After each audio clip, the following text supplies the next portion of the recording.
in a world of chaos, information overload, and endless choices. How do you know you're on the right path? We are given 1,000 conflicting maps for how to live. We're told to follow our passion, but also to be practical, to hustle, but also to find balance, to be happy, but we're never given a clear definition of what that even means. But what if there was a simpler way? A compass that has guided the greatest leaders, artists, and thinkers for over 2,000 years. A compass with only 4 directions.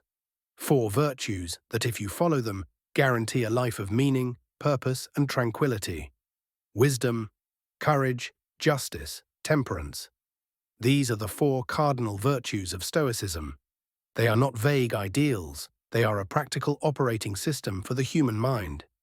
In the next 17 minutes, we're going to break down each of these 4 virtues into simple, actionable principles you can start using today. This isn't just philosophy, this is the user manual for a good life that you were never given. And it's the only map you'll ever need. Why do we do things we know are bad for us? We eat the junk food. We say the hurtful thing. We waste hours on distraction. We act out of fear or greed or ego. It's not because we are bad people, it's because we are running on faulty software. The Stoics believed that the source of all our misery comes from a single place, a failure of judgment. We misjudge what is good and what is bad. We think pleasure, wealth, and fame are the ultimate goods, and that pain, poverty, and obscurity are the ultimate evils. This is a fundamental error in our programming. This faulty programming leads us to chase things that can never truly make us happy, and to fear things that are not actually harmful to our character. We become slaves to our impulses, our emotions, and the opinions of others. We live a life of reaction, not of intention.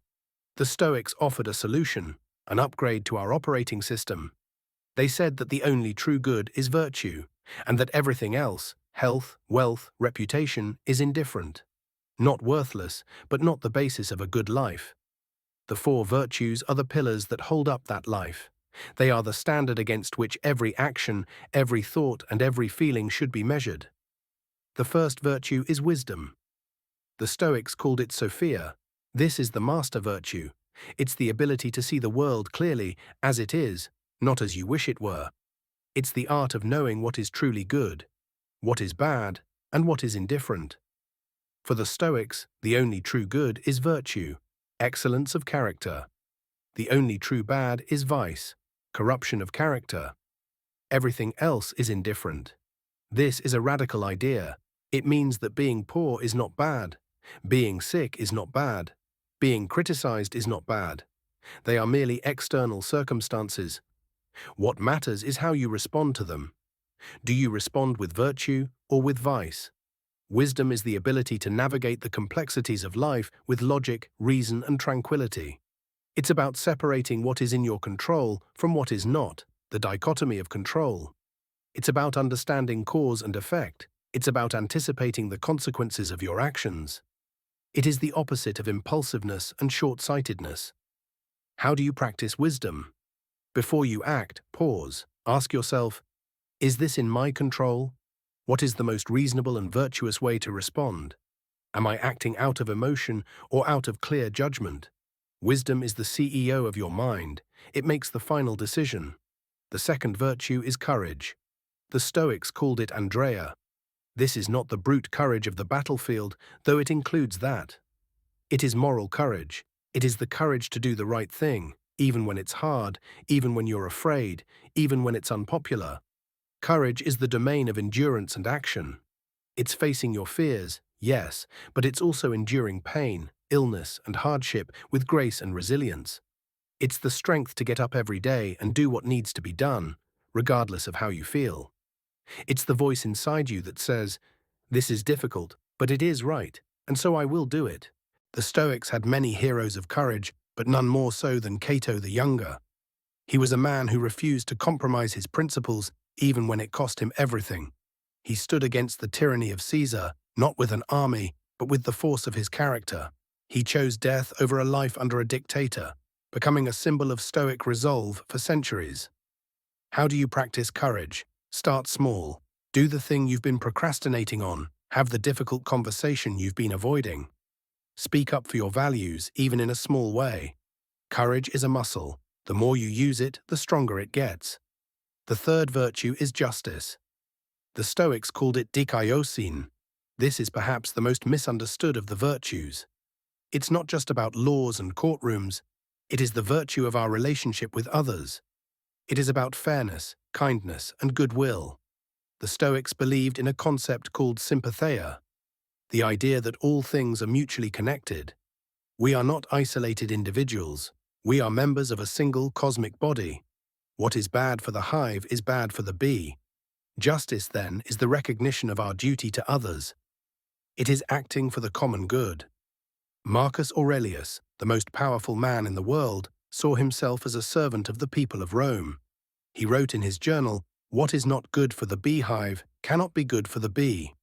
He constantly reminded himself to act with kindness, fairness, and a sense of duty to his fellow human beings.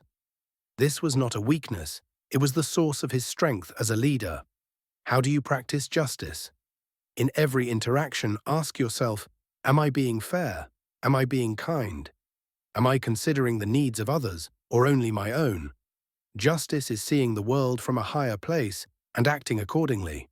The fourth and final virtue is temperance. The Stoics called it Sophrosyne.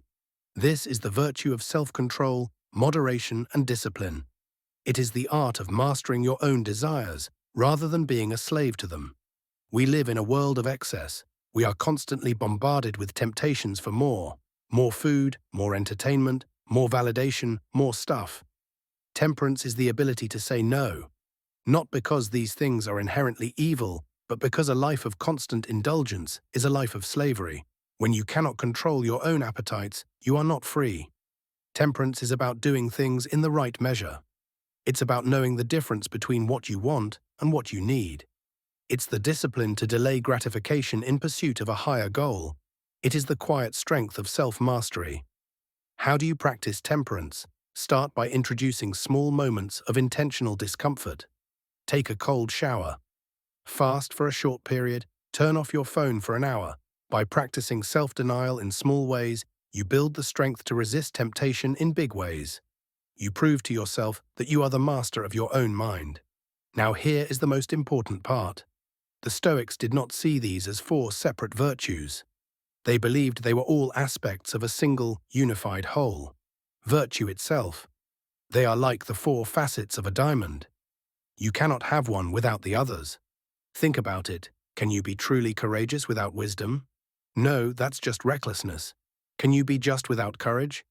No, you wouldn't have the strength to do what's right. Can you be wise without temperance? No, your judgment would be clouded by your desires. The virtues are a package deal. They inform and reinforce each other. This is why the four virtues are such a powerful compass. In any situation, you don't need to consult 1,000 different rules. You just need to ask 4 questions. What is the wise thing to do? What is the courageous thing to do? What is the just thing to do? What is the temperate thing to do? The answer is usually the same. The wise, courageous, just, and temperate path are one and the same. This is your North Star. It is the standard that simplifies every choice and clarifies every action. The goal of Stoicism is not to be perfect.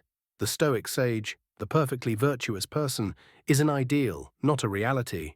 The goal is to make progress. It's to get a little bit better every day. It's to choose virtue over vice, one decision at a time. This isn't about being a stone-cold, emotionless robot.